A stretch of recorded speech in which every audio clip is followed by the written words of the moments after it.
Welcome back to Blaugrana Planet and welcome back to a new live stream. And today we are going to be reviewing the game between Football Club Barcelona and Elche Football Club, game that ended about an hour ago.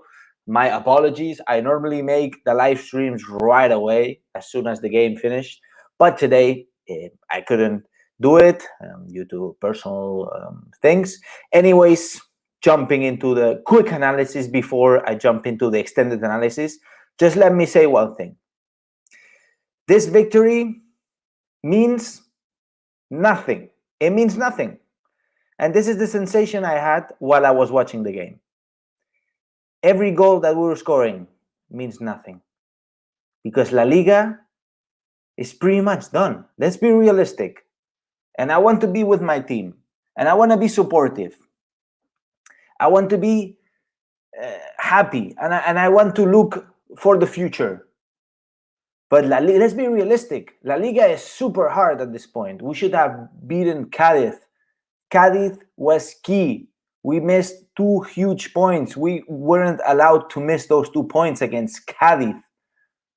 And of course against Elche today. By the way, first half, horrendous first half. I mean, that first half reminded me to the Cádiz game. Except one difference, one big difference is that Elche wasn't defending as much. And that was the only difference. Because in the first half, we were exactly the same team. It doesn't matter who plays. Umtiti, Lenglet, it doesn't matter. We were the same team, no soul.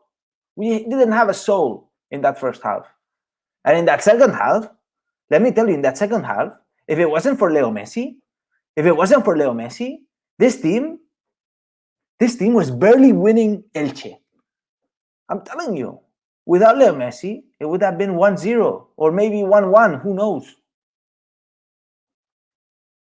Let's be realistic, guys. Let's come back to earth. Yeah? Anyways, let me jump into the starting 11. Starting 11, which, I don't know, kind of surprised me a little bit. But let's analyze it. So Ter Stegen in goal. Okay, Ter Stegen, nothing surprising. Umtiti Piqué. Okay, I understand after Lenglet, after what Lenglet has been doing, it's normal that you play Umtiti. By the way, Umtiti has something with his inner parts between his legs that he has some sort of problem. you can check it out on my Twitter, Blaugrana Planet. I post a picture where Umtiti is grabbing his guts. You can leave me a caption there. It's also on my Instagram. In terms of Jordi Alba, nothing much today. Mingueza, I like Mingueza a lot. I liked him a lot. I think Mingueza is a player that is surprising all of us. His level is pretty good, and taking into account that he was an unknown player about 6 months ago. So credits to him. In terms of Pedri, Pjanic, and Frenkie de Jong, let me tell you one thing. Pedri, this guy is incredible. Pedri Ballon d'Or. Pedri young Ballon d'Or. You know this Ballon d'Or they give to the young players? What's it called? I don't know what's it called. Can't remember now. But let's give it to him. Let's give it to Pedri because he deserves it. This guy is amazing. In terms of Frenkie, I liked Frenkie's game with a lot of arrival, with a lot of attack. This is what the Frenkie that we want to see. In terms of Pjanic, he wasn't bad in the first half, but then he got subbed. I don't understand why. And then moving into the forward positions, yeah. So we have Braithwaite playing in the left side. I mean, how does this work? It's something that I would never understand. You buy Braithwaite, which is the center forward of Leganés, a team that's in relegation last season, and you buy him to play him in the side, in the wing. When you have Conrad, you have Alex Collado, you have, I don't know, you can even play Firpo there if you want. But no, you play Braithwaite in the wing. I mean, having Conrad de la Fuente in the bench, while this guy is not playing either for the B team or the first team. He's in the bench and you play Braithwaite on the wing when he's a center forward and not even not even top 1,000 center forward in the world. I mean, you play him in the wing. What was his production in the first half? Zero. The only two players in the first half that appeared, not even Messi, by the way, in the first half, were Pedri and Trincao. Were these two players that appeared to me. And again, I'm being unfiltered and I'm being as clear as I can. By the way, let me know in the comments below, what do you think about the first half and who was your man of the match? I'm reading your comments, guys. In terms of Messi, thank God he appeared in the second half. Thank God, because without Messi, we were no one. We weren't beating Cádiz or Elche, I swear. We weren't doing it. But thank God he appeared. And in terms of the second half, substitutions, something I didn't understand, substitutions. You take out Pjanic for Dembélé, and then you bring in Busquets. I don't understand what Koeman was doing with a 4-2-3-1 again, then changing to the 4-3-3. Look, Ronald Koeman, if you were called Quique Setién, you would be already hanged. I mean, you will be kicked a while ago. If your name was Quique Setién, just because you're a Barcelona legend, it doesn't mean anything. You know, we need to win titles. The fact that you're a Barcelona legend doesn't do anything. In fact, it goes against you, Ronald Koeman. So get your thing straight, because when you're winning 3-0, thanks to Messi, you have to play Conrad, or you have to play Ricky Puig, or you have to play the youngsters. You don't bring in Griezmann. Where is Conrad? I can't take it anymore. We win against Elche, and I see some people on Twitter, on YouTube, and they say, oh, it was a good game. A good game for what? It was nothing. It was worthless. 3-0 for nothing.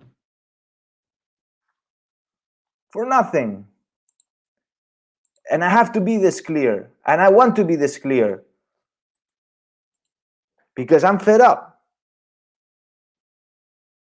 And you guys know how I am with Barcelona. I'm always trying to supporting. I'm always supporting with my team. I'm always cheering up the people, cheering up the fans. But there's a point where you can't anymore. When you need to understand, when you need to go there and talk to the players. What did Koeman do? Apparently Koeman this week talked to Messi, talked to Jordi Alba, talked to the captains, talked to Piqué. Where were they today in that first half against Elche? We were this close to getting that first goal from Elche in the first half. It would have been 0-1. A good start for Barcelona, right? Yeah, good start. In terms of Braithwaite, let me tell you one thing. Braithwaite, I'm not criticizing the player himself, which I have done a million times, and you guys know me, because he's not a good player for Barcelona. But what I think is that Braithwaite is a center forward. You don't play Braithwaite in the wing. It's that easy as that. And then when he played in the center forward position, he actually gave 2 assists. Martin Braithwaite. Some of you call him Goatwaite. Yeah, like if he was the G, right? The G of the world, right? The golden ball, the future golden ball. But yeah, he gave 2 assists today. And I like Trincao today. He needs confidence. I think Trincao is a bomb that can explode. But man, it took him a while to explode. And in terms of Pedri, I really like Pedri. But our team needs a restructuring. We need a proper center forward and a proper center back. That's all I'm asking for. Can Laporta come and get things sorted? Let me know in the comments. What do you guys think Barcelona needs? I'm reading your comments. Let's go do Q&A. I think there's a little bit of delay between the video and the comments. But anyways, let's do a Q&A. I'm reading your comments, guys. 1 minute Q&A. And again, I'm telling you, without Messi, this club is ashes. But there's also one thing to say, that if Messi leaves, let's remember, if Messi leaves, we have 200 million that we can spend, you know what I mean? And you can get a couple good players with that 200 million, you know what I mean? You get Haaland easy, and you get a proper center back, and maybe somebody else even, but you don't have Messi. Things would change. Anyways, we see Tays says we need Haaland. Agree. I completely agree with you, Tays. I think Haaland is the man. He's the man. He's the man we need to sign. And I'm looking forward for Laporta to break the system, and break the wallets and get money from somewhere and buy Haaland. Leo Junior Messi says we need a whole good team, man. That's impossible, guys. Let's be realistic. Let's be realistic. Thoughts on Font wearing Real Madrid's jersey? Did he wear a Real Madrid jersey? I don't know, man. I don't know. Priest Greasy says striker, center back, defensive midfielder, and left back. Yeah, that's too many. We have Pjanic, we have Balde, I think a center forward and a center back. But the center back, they're saying, oh, Eric Garcia is gonna come. Like Eric Garcia is gonna change the world immediately. You know, Eric Garcia is a long-term bet. He's a player that you buy, and in a few years he's gonna be really good, I hope.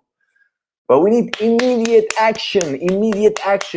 You know, like Bartomeu, what he used to say. He used to buy players. He used to be, he's immediate performance. You know, he bought Vermaelen and he said it was immediate performance. Bartomeu was the jokes, man. The biggest joke of the club.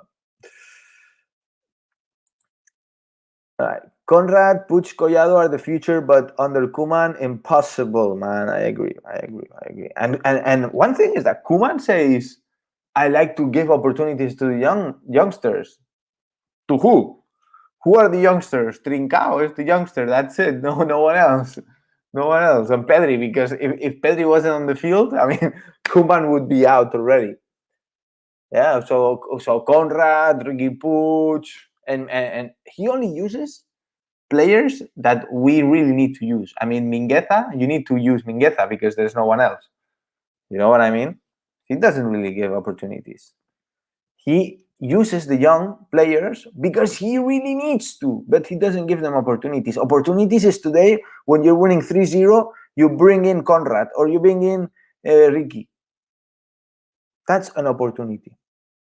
Because the youngsters don't have the pressure of having to go there and win the game. The game is already 3-0 up. You just need to play, get experience, you know. That's an opportunity. Let me see. Shalem Edward says Laporta better than Font. Yeah, man. I mean, everybody knows that. Everybody knows in you guys, the Blaugrana Planet family, knows that so well. I'm proud of the Blaugrana Planet family. You guys are good people. Anyways, guys, we're making it too long, guys. We're making it too long now. 13 minutes. Usually match reviews are around 10 minutes. I don't want to make it longer. But you guys are amazing.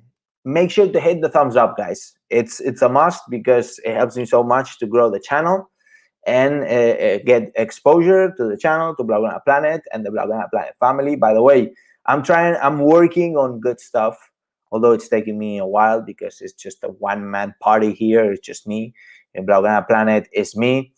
And I'm working on very interesting stuff. You guys are going to like it. You guys are really going to like it. By the way, I have a special video, which I'm going to be releasing very soon, about Victor Font and his link to Manchester City. Something very interesting. And that doesn't smell very good to my eyes. So make sure you subscribe so you don't miss any single videos and live streams that I make here. You can also find me on Twitter, Instagram, and Facebook. So guys, make sure you go there and subscribe to all the channels. And now, and as I always say, visca el Barça, visca Catalunya, and see you in the next video, my people. All the best.